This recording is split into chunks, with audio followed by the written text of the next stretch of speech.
పెట్టుబడి సాయం కోసం రైతన్నల ఎదురు చూపు, మంత్రివర్గ ఉపసంఘం ఏర్పాటుతోనే సరిపుచ్చిన ప్రభుత్వం.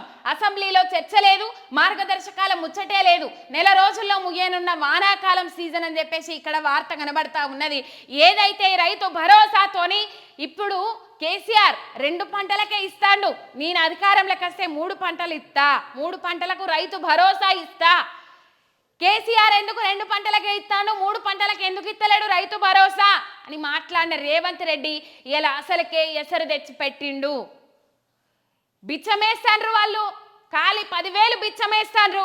నేను అధికారంలోకి వస్తే 15,000 రూపాయలు ఇస్తా అని చెప్పేసి ప్రగల్భాలు వలికిండ్రు రేవంత్ రెడ్డి కానీ కాంగ్రెస్ పార్టీ నాయకులు కానీ. ఇలా 10,000కే దిక్కులేదు కదా సార్లు. రైతన్నలను మళ్ళా అడ్డికో పావు షేరుకో అమ్ముకునే పరిస్థితి తీసుకొచ్చిండ్రు. మళ్ళా వడ్డీదారుల దగ్గర, వ్యాపారుల దగ్గర చెయ్యలు దాచే పరిస్థితి తీసుకొచ్చిండ్రు.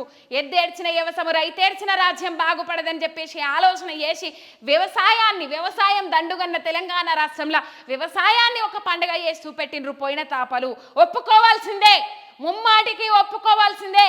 రైతులను మోసం చేసిండ్రు, రైతులను దోఖా చేసిండ్రు, రైతులను ఆగం చేసిండ్రు పోయిన ప్రభుత్వం వాళ్ళు అని అంటే కంపల్సరీ చాచి పెట్టి ముఖాల మీద వాయించాల్సిందే తెలంగాణ ప్రజలు. ఇలా రైతన్నలను ఏ విధంగా ఆదుకుంటా ఉన్నది ఈ కాంగ్రెస్ సర్కార్ చూస్తలేరా? ఇలా రైతు రుణమాఫీ అందరికీ చేయకపోగా ఇంకా రైతు రుణమాఫీ చేసినామని చెప్పేసి డబ్బాలు కొట్టుకుంటా ఉన్నారు. వాళ్ళ మంత్రులే బయటకు వచ్చి రుణమాఫీ అందరికీ చేయలేదమని చెప్తా ఉన్నారు. ఇలా 17,000 కోట్ల రూపాయలను అంటే రైతు రుణమాఫీకి సంబంధించి 8,500 కోట్లు కూడా పోలేదట, వాళ్ళ అకౌంట్లకు క్రెడిట్ కాలేదట, రైతు రుణమాఫీ అవ్వలేదట. ఏ పైసలు ఎటు మళ్ళించిర్రోల్లా ఇక్కడ అర్థమైతలేదా?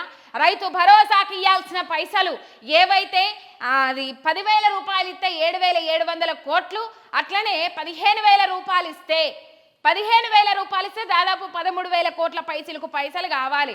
ఆ పైసలనే ఇటు మళ్ళించి ఇంకా మిగతా పైసలు ఎటు నొక్కిర్రో ఎటు కాజేసిర్రో కూడా తెలియదు. ఇప్పుడు కాని రైతులు అన్నమో రామచంద్ర అంటారు, రుణమాఫో రామచంద్ర అంటారు.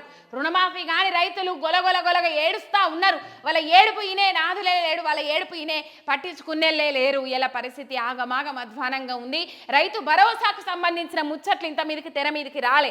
జూలై 2వ తేదీన రైతు భరోసాపై ఉప ముఖ్యమంత్రి బట్టి విక్రమార్క నేతృత్వంలో కేబినెట్ సబ్ కమిటీ ఏర్పాటైంది.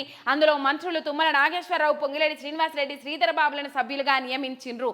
అప్పటి నుంచి 15 రోజుల్లోగా మంత్రివర్గ ఉపసంఘం నివేదిక ఇవ్వాలి.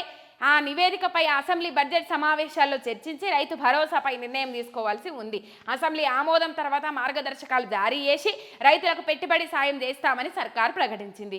ఇక జూలై 15వ తేదీన కేబినెట్ సబ్ కమిటీ ఆధ్వర్యంలో వరంగల్లో రైతులతో సమావేశం నిర్వహించిండ్రు.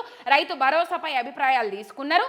అట్లనే ఆదిలాబాద్ సహా కొన్ని జిల్లాల్లోనూ అభిప్రాయాలు తీసుకున్నారు.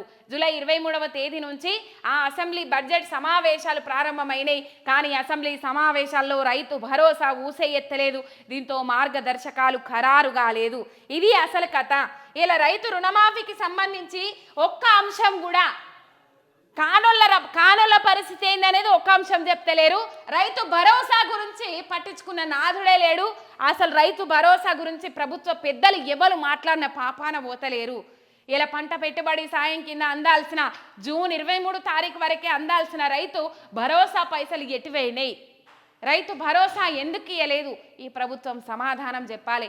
రైతులను మోసం చేస్తున్నారు. ఇప్పుడు అభిప్రాయాలు సేకరించారు అన్నారు కదా, అభిప్రాయ సేకరణలో మొత్తం రైతు భరోసా కంటిన్యూ చేయాలి సారు, రైతు భరోసా ఆపద్దు, రైతు మందు పైసలు ఇవ్వాలని చెప్పేసి ప్రతి ఒక్క రైతు ఆవేదన వ్యక్తం చేసిండు.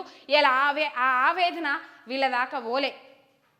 వీళ్ళు దాని గురించి మాట్లాడతలేరు. ఇలా రైతు భరోసా ఇస్తారా ఇయ్యరా, రైతు భరోసా ఉన్నదా లేదా, ఇంకెక్కడిది? అవి ఇవ్వాల్సిన పైసలే రైతు రుణమాఫీ కింద 8,500 కోట్లాటి మళ్లించిరనే ముచ్చట్లు వినబడతా ఉన్నాయి.